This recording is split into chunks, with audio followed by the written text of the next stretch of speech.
Welcome to our monthly work health safety meeting. I'd like to begin by acknowledging the traditional owners of the land on which we're meeting today. I'd like to pay my respects to elders past, present and emerging. So the reason for today's meeting is to discuss the hazards that we identified in our health and safety inspection last week. So as you know, we have a duty of care under the Work Health Safety Act to our members and our employers to provide a safe gym environment. Before we get into those hazards, were there any apologies? No. Didn't Bill say he wasn't coming? Bill said. So Yeah, he had a conflict. Apology? Yeah, he had a conflict. Okay. And were there any changes to the minutes from last meeting? I don't think so. Okay, so they're accepted. So let's get into today's meeting. So there were 3 hazards identified in our most recent inspection. So we've got a leaking roof, a broken RPM bike, and one of the lights in the car park is broken. So with the leaking roof, the morning staff came in and found that the carpet next to the hack squat machine was damp, and then one of the staff got dripped on, so they found that the water was coming from the roof. With the RPM bike, that got broken during a class, and then the light in the car park, a member sent a message to us on Facebook when they were using the gym after hours. So to evaluate the risk for those 3 hazards, we've used our standard 5x5 risk assessment matrix, and the risks have been evaluated as follows. So with the leaking roof, the likelihood is actually almost certain it's 5, because unfortunately this has been an ongoing issue. Almost every time it rains, we get that water damage happening down by the hack squat machine. So at this point in time, it is almost certain.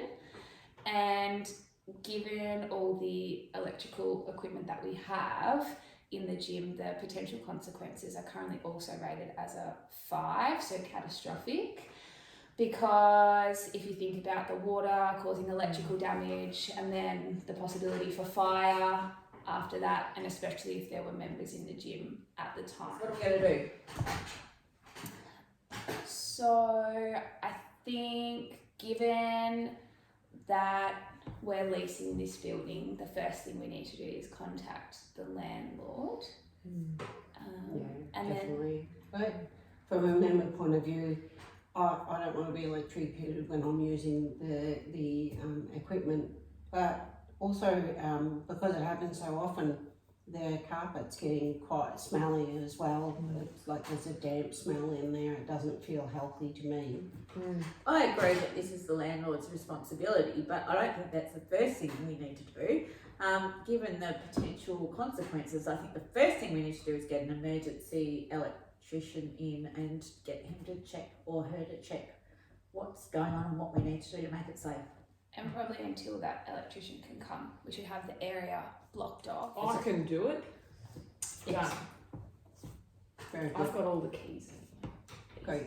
Okay, so you're going to block off that area, and then I can be the person that calls the landlord. So what I'm hearing from you is when I speak with the landlord, I also need to ask them to get a carpet cleaner to dry and treat the carpet in that area. I think so. I think the members would appreciate that, and I assume the maintenance staff have got lists of approved service providers that can be hooked into, right? So we'll get the carpet cleaned, we'll get the electrician in, and obviously the actual source of the problem is the roof. So we need to ask for a builder, or the landlord does, not us. Sounds like a landlord issue, but I think we need to make sure that they understand the urgency of the need for the roof to be reviewed and repaired. Especially if it's ongoing. I mean, that's just not good enough, is it? Okay. Does does everybody feel like we can move on to the next issue? Do you feel like we have an appropriate plan for the league? I think so. We seem to have a timeline that's going to address it nearly immediately, or the main concerns immediately. So that's good. Let's move on to the broken RPM bike. Yeah. So going back to the risk assessment using the matrix for the bike, the likelihood was assessed as a 2, which is unlikely, and potential consequences have been assessed as a 3, which is moderate, and that gives us an overall moderate risk. So So what were the consequences? Were they moderate or? yeah, so the member did get some bruising Right. from when the bike There's broke no during lawsuit the happening or class. anything though. No. No. Well, I think what's the outcome of that? Are we doing a review of the rest of the bikes in the RPM room? The first thing is the bike's still actually there. So if when you're blocking off the carpet area, Yeah. you could also remove the bike. Do we not have processes for this sort of stuff? Well, we do, but with COVID, we couldn't get contractors in quite as regularly with the gym being shut and their leave. So We are to haven't in the review last- those processes then in light of that sort of stuff. Yeah. I think that's probably your role. Indigo? Sure. Add that here. Mark that as an action then out of this.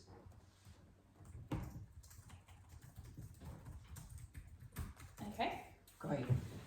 That's great. So yeah, checking once we've removed the bike, that would be the immediate issue, and then checking that all the other bikes are currently up to standard. So we do have our maintenance contractor specifically for the machines who can be contacted to check all of those. Is someone in touch with the member who got injured? Yeah, and their membership's been put on hold as a courtesy, so they're not charged fees Right. whilst they're recovering.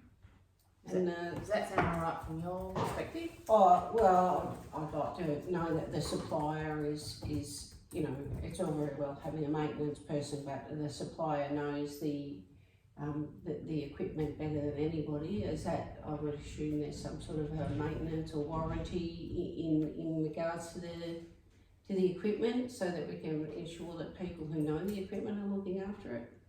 Yeah, so getting in touch with that supplier and alerting them to the fault as well, just in case it's an ongoing fault.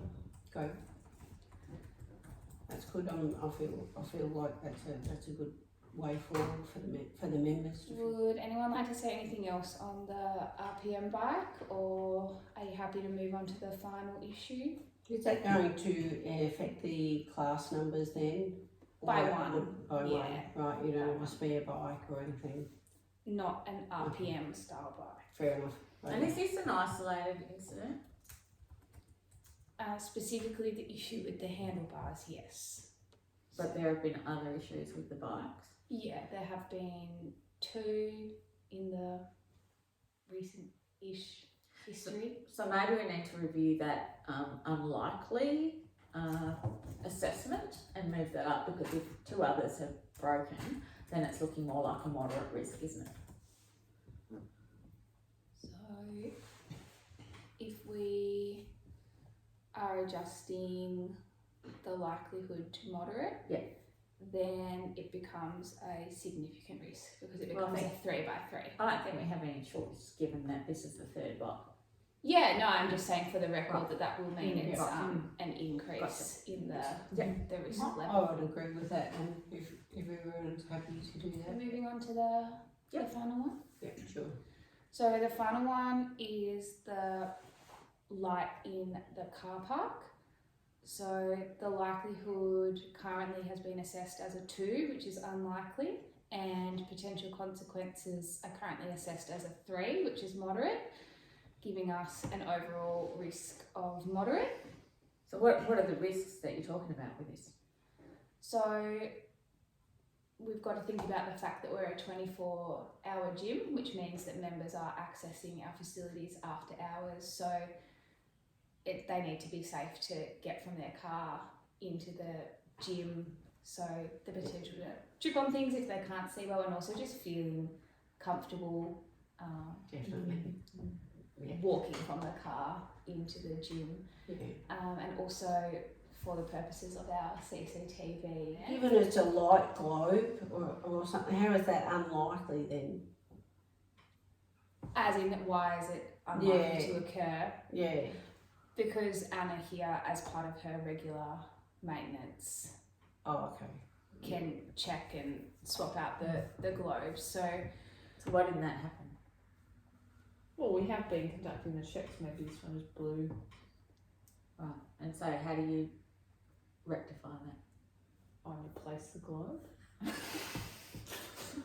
So you're going to do that today? Yeah, I can do that today. I haven't been here after hours at the minute, but yes, I haven't noticed that. But I'm very happy to replace. So you've the like globe. got to supply the right globes and all that kind of stuff? Yeah. Yeah. Great. Okay, well that sounds like a quick fix. Is someone getting back to the member and letting them know, you know, what's happening with their concern?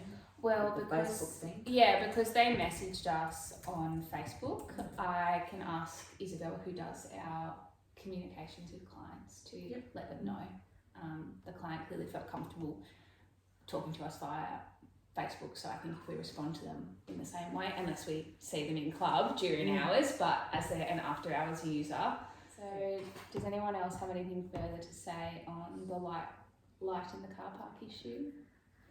No, I guess when's the next time you're going to do a maintenance check of all of those, given one's gone? I mean, we could do it this evening and then get Izzy to send the message tomorrow morning. Great. Yeah, right. Yeah, no, that sounds good. So those were the three things that I had from the inspection to discuss. Was there any other business that anybody else wanted to raise? Not from No, pretty good. No, I think we've So covered if there's no other business, shall we just go around and just recap what each of our responsibilities are before the next meeting? Great. So with the leaking roof, Anna, you're going to block off the area. Mm-hmm.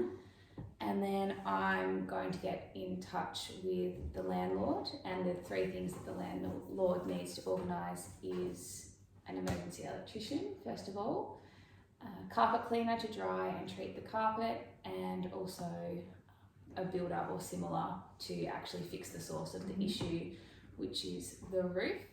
And then with the RPM bike, again, the first step is to physically remove the RPM bike, and again, I'm going to speak with the supplier and just firstly alert them to the fact that there's the issue with the handlebars in case it's an ongoing issue for them, and while I'm speaking to them, also asking them to clarify their position in relation to the warranty and the other two bikes that were previously. Was having someone issues doing with. a maintenance check on all of the bikes? Was that you? Yep. Yeah, so if you can do that when you remove the other bike, just sweep the whole RPM room. And then with the light in the car park, that's largely over to yourself. Anna, if you can confirm with us when you've replaced the problem globe, and you're going to check the other ones as well. And just make sure to restock the globes after you're done. Yes. Well, if you're replacing them, Yes. you need to have the spare ones ready. And can I just check, I assume this all goes through your incident management and continuous improvement systems to sign off when it's complete? Yeah, so we have that green binder at the front desk. So for example, when Anna finishes the maintenance in the RPM room, then that will get ticked off in that green binder. And then we get a report through the board quarterly, so we take a look at that high level situation and just make sure we're cost effective. And we have another meeting this time next month, so every 4 weeks. So the next date of the meeting will be the 17th of January in 2023. So we can get a formal update from people then too. And you're going to send me those informal reports that I mentioned in between now and then. No, I don't want to wait for them. No, as soon as it's entered in the green Right, book, okay. it gets sent through. Great. So that's it.